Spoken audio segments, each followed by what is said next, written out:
Continuing now with a Factor World exclusive, interrogating the interrogators at Guantanamo Bay. For the first time, the Defense Department has allowed two of them to talk to the media, us, providing we protect their identities. We begin the second segment with how the suspected terrorists see the Americans who quiz them. It's not important that they like me. Matter of fact, I talked to some on occasion that have sworn to kill me after they're released from here. But if they feel that giving me some information might help them out in the future in some way, then they talk to me. Do you do that bribe thing? That look, if you tell me information and it pans out, then you get a better meal or you get a better exercise or a better bunk? Because there's obviously you break into camp down into 3 areas, and there's an area that's better than the other 2. Do you use that? The only thing we bribe them with, per se, is an ice cream bar or something that, or a pizza or something that they don't get normally.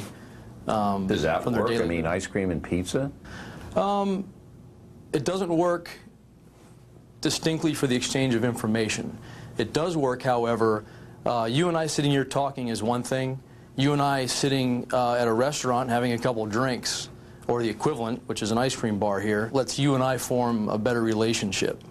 But these guys, they want to kill infidels or Americans or Jews or whoever it is. I mean, why are they going to give up information? Why? Why would they do it?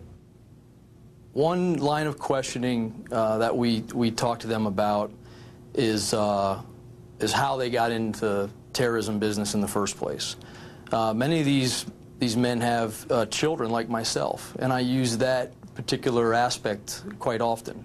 I relate to them as a father instead of an interrogator, and they give me information on how the United States can end terrorism at the very young age, and they don't want to see their kids get into the same mess they did. So have you ever turned anybody around from hating you in America into an ally, convinced them that the jihad wasn't the way?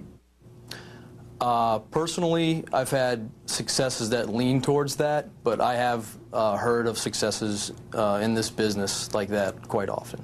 A lot of these guys have been here for 4.5 years. Does that make a difference in breaking them down, the hopelessness of their situation? It does, in several cases, yes. So you're just now getting information you wouldn't have gotten 2 years ago? Absolutely. What's the psychology there? They're tired of being here, and they might somehow think that cooperating with us will help them get out a little earlier. You don't tell them that, though, right? No, absolutely not. A lot of times they're convinced of this by their fellow detainees. Can you lie to them? Can you say, hey, if you tell me something, maybe I'll get you to Miami or someplace like that? You know what, sir? I can, but as almost an absolute rule, we don't. Because if we're caught in that lie, then we lose credibility and we've wasted years of rapport building, and that we can't do that. We can't afford that. It seems to me that this is a very methodical, painstaking process to have a conversation with these people, and 9 out of 10 of them don't lead anywhere, and then once in a while you get a nugget. Is that what it is? That's exactly right.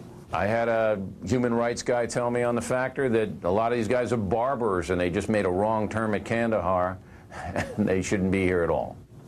It might be true for just a few of them, but the fact of the matter is that's their story, and 9 times out of 10 we have a tremendous amount of information, sometimes given to us by other detainees, that they weren't barbers. So is it 90% of the time? I can't place an exact percentage on it, but it's very high, very high. So this story about these guys being just innocent bellboys is just a bunch of garbage? Yes, sir. How did it feel being interrogated? Oh. You're the interrogator. How does it feel being interrogated? I'm usually not the nervous one in the room, but it's fine. It's fine. It's easy to tell the truth.